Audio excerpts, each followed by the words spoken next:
औज़ुबिल्लाहि मिनश्शैतानिर्रजीम बिस्मिल्लाहिर्रहमानिर्रहीम। मुअज़्ज़ज़ नाज़रीन, अस्सलामु अलैकुम वरहमतुल्लाहि वबरकातुहू। आज हम एक ऐसी माशरती बुराई के बारे में बात करने की कोशिश करेंगे जो हमारे दीन और दुनिया को बर्बाद कर देती है। लेकिन हैरत की बात यह है कि वो जो गुनाह है, वो जो बुराई है, वो इंसान न ज़बान से करता है, न हाथ से करता है। सिर्फ दिल के अंदर सोचता है और वो बुराई इतना ज़हर और इतने बुरे असरात मरतब करती है कि इंसान की शख्सियत को डैमेज करके रख जाती है, इसका रूहानी निज़ाम मुतासर करके रख देती है और इसका बातनी निज़ाम डैमेज करके रख देती है और इसका मादी निज़ाम भी मफलूज करके रख देती है।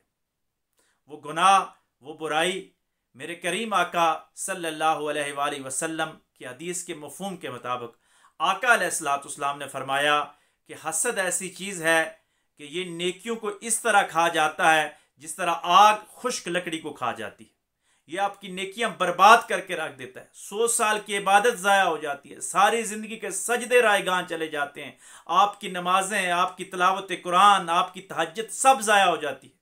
इस हसद की वजह से आका अलैहिस्सलाम ने बड़े ही खूबसूरत अंदाज के साथ हमें समझाया कि जिस तरह खुश्क लकड़ियों को आग जल्दी खा जाती है, फौरन ख़त्म कर देती है, खसोखाश आग की तरह उसको जला के रख देती है और एक राख का ढेर बना देती है, इसी तरह आपके अमाल को यह हसद तबाह कर देता है। हसद क्या चीज़ है? हसद ये चीज़ है, अगर आसानी के साथ उसको बयान किया जाए, कि अल्लाह की तकसीम पे नाराज़गी का इज़हार करना दर हकीकत हसद कहलाता है।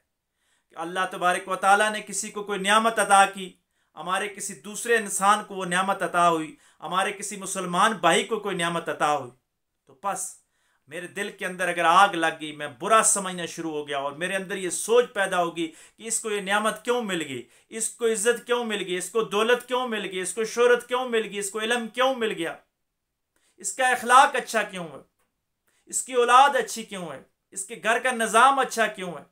बस ये ऐसा एक निज़ाम है कि अगर आपके अंदर रासिख हो जाए तो आप अंदर ही जल जल के अपना मादी निज़ाम भी ख़त्म कर देते हैं और रूहानी ज़िंदगी भी आपकी बर्बाद होकर रह जाती है। हसद से बचना चाहिए, जहाँ तक हो सके हसद से बचना चाहिए। और हसद से बचने का बेहतरीन अमल यह है कि इंसान अल्लाह की रज़ा पे राज़ी हो। वह इंसान को ना देखे, देने वाले को देखे कि किसने इसको इज़्ज़त अता की है, किसने इसको इल्म से नवाजा है, किसने इसको दौलत दी है। वो देने वाला एक है, अल्लाह है। और मोहम्मद मुस्तफ़ा सल्लल्लाहु अलैहि वसल्लम अल्लाह के ख़जानों के मालिक और कासिम है। वो अता करते हैं, वो तकसीम करते हैं। हुज़ूर अलैहिस्सलाम के दर से हमें मिल रहा है, अल्लाह दे रहे हैं, आप भी मांगना शुरू कर दो। हसद ये नहीं है कि किसी को कोई नियामत मिल जाए तो आप भी दुआ करो कि या अल्लाह इसकी नियामत में बरकतें अता फरमा और ये नियामत मुझे भी अता फरमा। ये हसद नहीं है, ये अच्छा अमल है। अल्लाह से दुआ मांगनी चाहिए, हर खैर तलब करनी चाहिए, हर शर से पनाह मांगना चाहिए। लेकिन हसद ये है कि अगर आपके अंदर शैतान और नफ्स ये पौधा लगा दे कि इसको तो जो नियामत मिल गई है ये मुझे मिले ना मिले लेकिन इससे छिन जाए, इसका सत्यानाश हो जाए, इसका बेड़ा गर्क हो जाए, तो बस ये हसद है और ये आपकी नेकियों को खा जाता है। इंसान को लम्हों में मालूम ही नहीं होता कि उसकी सारी की सारी नेकियां बर्बाद हो जाती हैं। वो नेकोकारों से निकलकर गुनाहगारों के सफ में दाखिल हो जाता है। और हसद करने वाला जो गुनाहगार है, ये एक ऐसा छुपा हुआ मर्ज है कि बाज़ औक़ात हसद करने वाले को भी नहीं मालूम होता। यानी ऐसी ये खुफिया एक रिया की तरह एक ऐसी खुफिया गुनाह है, ऐसी खुफिया रूहानी मर्ज है कि बाज़ औक़ात इंसान को मालूम ही नहीं होता और उसके सारे अमाल गारत हो जाते हैं।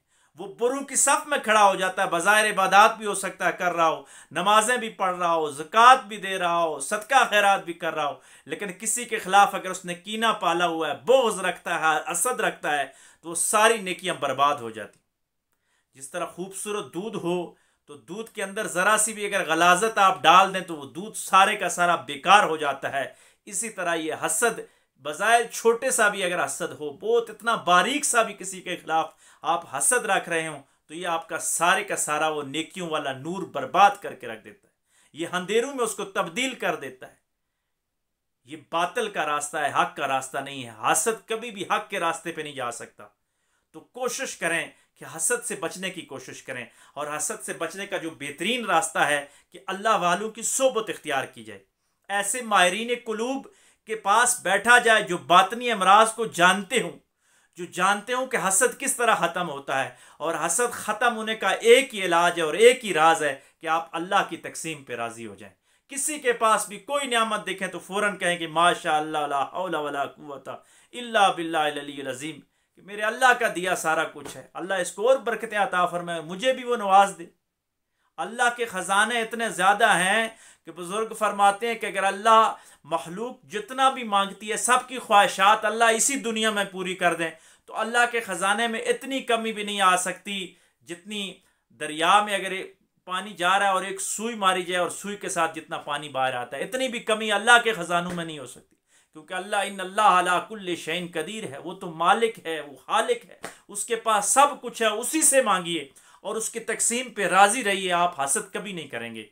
अल्लाह तबारक व तआला हर हाल में हमें हसद से बचने की तौफीक अता फरमाए और जुमला बातनी अमराज से बचने की तौफीक अता फरमाए और रूहानी खुशियाँ में नसीब फरमाए और हमारे बातन को रूहानियत से भरपूर फरमाए। व आखिर दावाना अनिल हम्दुलिल्लाहि रब्बिल आलमीन।